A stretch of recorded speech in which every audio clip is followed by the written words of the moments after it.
Hello, ഞാൻ ആതിര. എല്ലാവർക്കും next മൈക്കിൻ്റെ പുതിയൊരു വീഡിയോയിലേക്ക് ഒരിക്കൽ കൂടി സ്വാഗതം.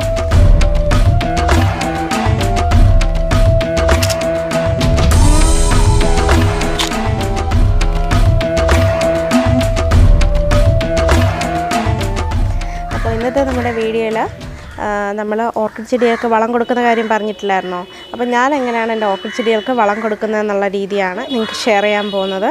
അപ്പോൾ ഇത് കണ്ടോ, ഞാൻ കഴിഞ്ഞ ദിവസം ഓർക്കിഡ് ചെടി പൈപ്പിൽ എങ്ങനെയാണ് സെറ്റ് ചെയ്യുന്നതെന്നുള്ള കാണിച്ചിട്ടില്ലായിരുന്നോ?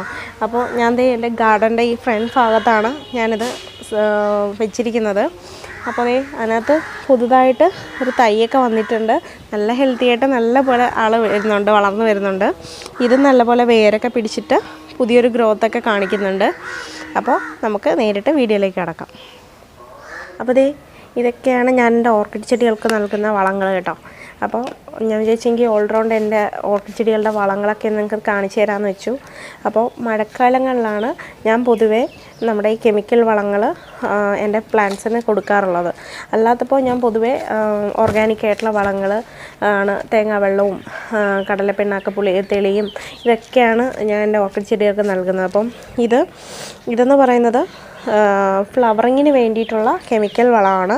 ഇതിന് മുന്നേ വീഡിയോയിൽ കാണിച്ചിട്ടുണ്ടായിരുന്നു ഞാൻ ആ കെമിക്കൽ വളത്തിൻ്റെത്. അപ്പം ഇതെന്ന് പറയുമ്പോൾ ഫ്ലവറിങ്ങിന് വേണ്ടിയുള്ള 13:27:27 ആണ്. ഗ്രീൻ കെയറിൻ്റെ ആണ് ഞാൻ യൂസ് ചെയ്യുന്നത്. അപ്പോൾ ഇത് കുറേ നാളായി ഞാൻ മേടിച്ചിട്ട്, ഒരുപാട് തവണ ഞാനിത് കൊടുത്തിട്ടുണ്ട്. മഴക്കാലങ്ങളിൽ മാത്രം കേട്ടോ, പൂക്കാൻ വേണ്ടിയിട്ടുള്ള ചെടികൾക്കാണ് ഞാനത് കൊടുക്കുന്നത്. ചെറിയ പ്ലാന്റ്സിന് ഇത് കൊടുക്കാറില്ല. പിന്നെ ഞാൻ കൊടുക്കുന്ന ഗ്രീൻ കെയറിൻ്റെ തന്നെ നൈട്രജൻ്റെ അളവ് കൂടുതലുള്ള 30:10:10 എന്നുള്ള റേഷ്യോയിലെ ഫെർട്ടിലൈസറാണ്. ഇത് കൂടുതലും കൊടുക്കുന്നത് നമ്മുടെ ചെടി നല്ല കരുത്തായിട്ട് വരാൻ വേണ്ടിയിട്ട്, തൈകളൊക്കെ വരാൻ വേണ്ടിയിട്ടാണ് ഈ ഒരു വളം കൊടുക്കുന്നത്. ഇത് രണ്ടും മഴക്കാലങ്ങളിൽ മാത്രമേ കൊടുക്കാറുള്ളൂ. പിന്നെ ഫിഷ് അമിനോ ആസിഡ് പലരും അപ്ലൈ ചെയ്യുന്നതൊക്കെ പറഞ്ഞു കേട്ടിട്ടുണ്ട്. പക്ഷെ ഞാൻ ഇതുവരെ ഓർക്കിഡ് പ്ലാന്റ്സിന് ഞാനിത് കൊടുത്തിട്ടില്ല. ഞാനിത് മേടിച്ചിരിക്കുന്നത് എനിക്ക് കുറച്ച് വീട്ടിലേക്ക് ആവശ്യമായിട്ടുള്ള പച്ചക്കറികളുടെ ഒരു ചെറിയൊരു ഗാർഡൻ ഞാൻ സെറ്റ് ചെയ്തിട്ടുണ്ട്. അപ്പോൾ അതിന് കൊടുക്കാൻ വേണ്ടിയിട്ടാണ് ഞാനിത് മേടിച്ച് വെച്ചിരിക്കുന്നത്. ഇത് മുന്നേ മേടിച്ചതാട്ടോ, ഇപ്പോഴൊന്നും മേടിച്ചതല്ല, ആദ്യം മേടിച്ചതാണ്. ഇതിന് ശേഷം ഞാൻ വീട്ടിൽ തന്നെ ഫിഷ് അമിനോ ഉണ്ടാക്കാറുണ്ട്. ഇപ്പം ഞാൻ അതാണ് കൊടുത്തുകൊണ്ടിരിക്കുന്നത്. ഇത് തീരാറായി, ഇത് കുറച്ചേ ഉള്ളൂ. ഇത് നമ്മൾ സ്പ്രേ ചെയ്യാറുമുണ്ട്, അതുപോലെ തന്നെ മൂടുകളിൽ ഒഴിച്ചു കൊടുക്കാറുമുണ്ട്. അപ്പം കറക്റ്റ് എൻ്റെ ഡോസേജൊക്കെ ഇതിനകത്ത് കൊടുത്തിട്ടുണ്ട്.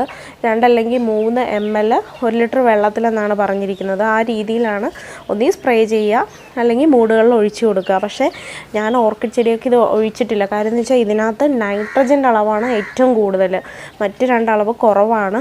നൈട്രജൻ ഒരുപാടായിരിക്കും. അപ്പോൾ നമ്മുടെ ഓർക്കിഡ് പ്ലാന്റ്സിനൊക്കെ എത്രമാത്രം അത് പ്രശ്നം വരുമെന്ന് എനിക്കറിയില്ല. അത് കാരണം ഞാൻ ഇതുവരെ ഇത് കൊടുത്തിട്ടില്ല. അതുമാത്രമല്ല, പൊതുവേ ഇതിന് ഒരു ചെറിയൊരു ml തന്നെ വ്യത്യാസം വന്നു കഴിഞ്ഞാൽ പ്ലാന്റ് മൊത്തത്തിൽ കഴിഞ്ഞു പോകും. അത് കാരണം ഞാനിത് ഇതുവരെ പരീക്ഷിച്ചിട്ടില്ല ഇതിനകത്ത്.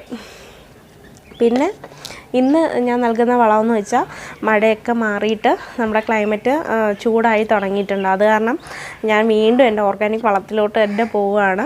അപ്പോൾ ഞാൻ പച്ച ചാണകം കളക്ട് ചെയ്തു. അതിന് ശേഷം അതിനകത്തേക്ക്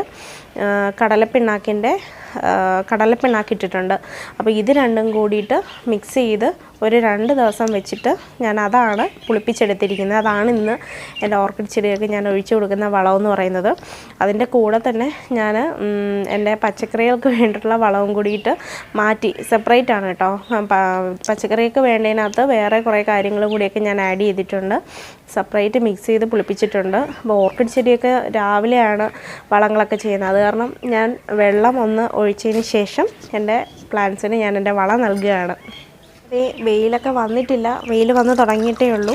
അപ്പോൾ ഓർക്കിഡ് ചെടിയൊക്കെ വെള്ളം ഒഴിക്കാൻ പോവുകയാണ്. അപ്പോൾ ഞാൻ പൊതുവേ ചെയ്യുന്നതെന്ന് വെച്ചാൽ ഓസിട്ട് ഡയറക്റ്റ് അങ്ങ് വെള്ളം ഒഴിക്കില്ല. അപ്പോൾ ഓസിട്ട് വെള്ളം ഒഴിക്കുകയാണെങ്കിൽ ചിലപ്പോൾ അതിൻ്റെ കൂമ്പിലൊക്കെ വെള്ളം തങ്ങി നിന്നാലോ എന്ന് വെച്ചിട്ട് ഞാൻ അങ്ങനെ ചെയ്യാറില്ല. ഞാനിതുപോലെ ബക്കറ്റിൽ വെള്ളം എടുത്തിട്ട് ആദ്യം ചെടിയുടെ മൂടുകളിലെല്ലാം നല്ലപോലെ വെള്ളം ഒഴിച്ചു കൊടുക്കും, തണുക്ക വെള്ളം ഒഴിക്കും. അതിനുശേഷം നമ്മുടെ ഈ സ്പ്രെയർ യൂസ് ചെയ്തിട്ട് ചെടികളുടെ ഇലകളിലും തണ്ടിലും എല്ലാം ഒന്ന് വെള്ളം സ്പ്രേ ചെയ്ത് കൊടുക്കുക ചെയ്യുന്നത്. പ്ലാന്റ്സിൽ മൊത്തത്തിൽ വെള്ളം കിട്ടണം, പൂക്കളിൽ തട്ടരുത് കേട്ടോ.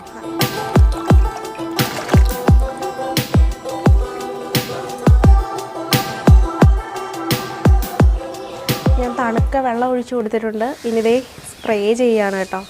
അപ്പോൾ നമ്മുടെ ഇലകളിലൊക്കെ കിട്ടത്തക്ക രീതിയിൽ തണ്ടിലും എല്ലാം കിട്ടണം. അതനുസരിച്ചിട്ട് സ്പ്രേ ചെയ്ത് കൊടുക്കുക. ഞാൻ ഒരു ബക്കറ്റ് വെള്ളത്തിനകത്ത് ഇതിങ്ങനെ എടുത്ത്, വലിയ കട്ടയൊന്നുമില്ല കേട്ടോ, നല്ലപോലെ മിക്സ് ചെയ്ത് വെച്ചിരുന്നേണ്ടേ. പിന്നെ ഇതൊന്ന് ഇളക്കി കൊടുക്കണം, അപ്പോഴേ നമുക്ക് അറിയത്തുള്ളൂ ഇതിൻ്റെ ആ ഒരു തിക്നെസ്. ഒരുപാട് കട്ടി കൂട്ടിയിട്ട് ഒഴിക്കരുത്, നേർപ്പിച്ചൊഴിക്കേണ്ട കാര്യമുള്ളൂ. ഇവിടെ കടലപ്പിണ്ണാക്കും പച്ചച്ചാണകത്തിൻ്റെയും കൂടി തെളിയാണ് കേട്ടോ. അപ്പോൾ നമുക്കിത് ഇനി പ്ലാന്റ്സിൽ ഒഴിച്ചു കൊടുക്കാം. ഒഴിക്കുമ്പോൾ ശ്രദ്ധിക്കേണ്ട കാര്യം എന്ന് വെച്ചാൽ അതിൻ്റെ കറക്റ്റ് ആ മൂടുകളിൽ തട്ടത്ത രീതിയിൽ വേണം ഒഴിക്കാൻ. അല്ലാതെ പുതുതായിട്ട് വരുന്ന കിളിപ്പൊക്കെ ഉണ്ടല്ലോ, അതിനകത്ത് ഒരുപാട് ടച്ച് ചെയ്യാത്ത രീതിയിൽ ഒഴിച്ചു കൊടുക്കുക. നമ്മുടെ ഈ തൈകൾക്കും എല്ലാം ഒഴിച്ചു കൊടുക്കുക കേട്ടോ. ചാണകത്തിൻ്റെ വളമല്ലേ, ഓർഗാനിക് അല്ലേ, നല്ല രീതിയിൽ തഴച്ച് വളർന്നു വരും. അപ്പോൾ ഒരുപാട് ഒഴിക്കണം. നമ്മളിപ്പോൾ ഓൾറെഡി കുറച്ച് വെള്ളമൊക്കെ ഒഴിച്ചിട്ടുണ്ട്. അപ്പോൾ കുറച്ച് ഒഴിച്ചാൽ മതി. അതിന് ആവശ്യമുള്ളത് കറക്റ്റ് എൻ്റെ വേരിൽ കൂടെ തന്നെ അത് പിടിച്ചെടുത്തോളും. ഇങ്ങനെയൊക്കെയാണ് ഞാൻ എൻ്റെ ഓർക്കിഡ് പ്ലാന്റ്സിന് നൽകുന്ന വളം. അപ്പോൾ ഇത് ഞാൻ ഓൾറെഡി ഇതിന് മുന്നേ ഇട്ടിട്ടുള്ളൊരു വീഡിയോ ആയിരുന്നു, ബയോ ഓർഗാനിക് ഫെർട്ടിലൈസർ നൽകുന്ന രീതിയും അത് ഞാൻ എത്ര നാൾ കൂടുമ്പോഴാണ് ഒഴിക്കുന്നതെന്നൊക്കെ. പക്ഷേ ഞാൻ കൂടുതലും ചെടികൾക്ക് വളം ചെയ്യുന്നതെന്ന് പറയുന്നത് അതുങ്ങളുടെ എന്ന് വെച്ചാൽ അവരുടെ ആവശ്യം അനുസരിച്ചിട്ടാണ് ഞാൻ കൂടുതലും അവർക്ക് വേണ്ടുന്ന വളങ്ങൾ, പൂക്കാൻ ആവശ്യമാണെങ്കിൽ അത്, അല്ല ചെടിക്ക് വളരാൻ ആവശ്യമാണെങ്കിൽ അത് എന്ന രീതിയിലാണ് നൽകുന്നത്. അപ്പോൾ ഞാനിത് കെയർ ചെയ്യാറുണ്ട്. അപ്പോൾ ഒരുപാട് ഞാൻ വളങ്ങൾ അങ്ങോട്ട് വാരിക്കോരി കൊടുക്കാറില്ല. അത് നോക്കിയും കണ്ടും ആണ് ഞാൻ ചെയ്യുന്നത്. പിന്നെ ഇതിൻ്റെ കറക്റ്റ് ഞാൻ കൊടുക്കുന്ന എങ്ങനെയാണ് കൊടുക്കുന്ന അളവും കാര്യങ്ങളും ഒക്കെ ഇതിന് മുന്നത്തെ വീഡിയോയിൽ കണ്ടു നോക്കുക. കണ്ടിട്ടുള്ളവരാണെങ്കിൽ അതൊന്ന് കണ്ടു നോക്കുക. അപ്പോൾ എല്ലാവർക്കും ഈ വീഡിയോ ഇഷ്ടമായെന്ന് വിചാരിക്കുന്നു. അപ്പോൾ പിന്നെയെന്ന് പറയുന്നത്, ഞാൻ എൻ്റെ അനുഭവം വെച്ചിട്ട്, ഞാൻ ഓർക്കിഡ് ചെടികൾ വളർത്തുന്ന എൻ്റെ ഒരു ചെറിയ അനുഭവം വെച്ചിട്ടുള്ള കാര്യങ്ങളാണ് നിങ്ങൾക്കൊന്ന് ഷെയർ ചെയ്യുന്നത്. അപ്പോൾ നിങ്ങൾക്ക് ഇതിലും കൂടുതൽ ചിലപ്പോൾ അറിയായിരിക്കും. അപ്പോൾ അറിയാവുന്നവരാണെങ്കിൽ അത് ജസ്റ്റ് കമൻറ്റിലൊന്ന് ഷെയർ ചെയ്യാം. അപ്പോൾ എല്ലാവർക്കും ഈ വീഡിയോ ഇഷ്ടമായെന്ന് വിചാരിക്കുന്നു. മറ്റൊരു വീഡിയോ കാണുന്നവരെ താങ്ക് യു.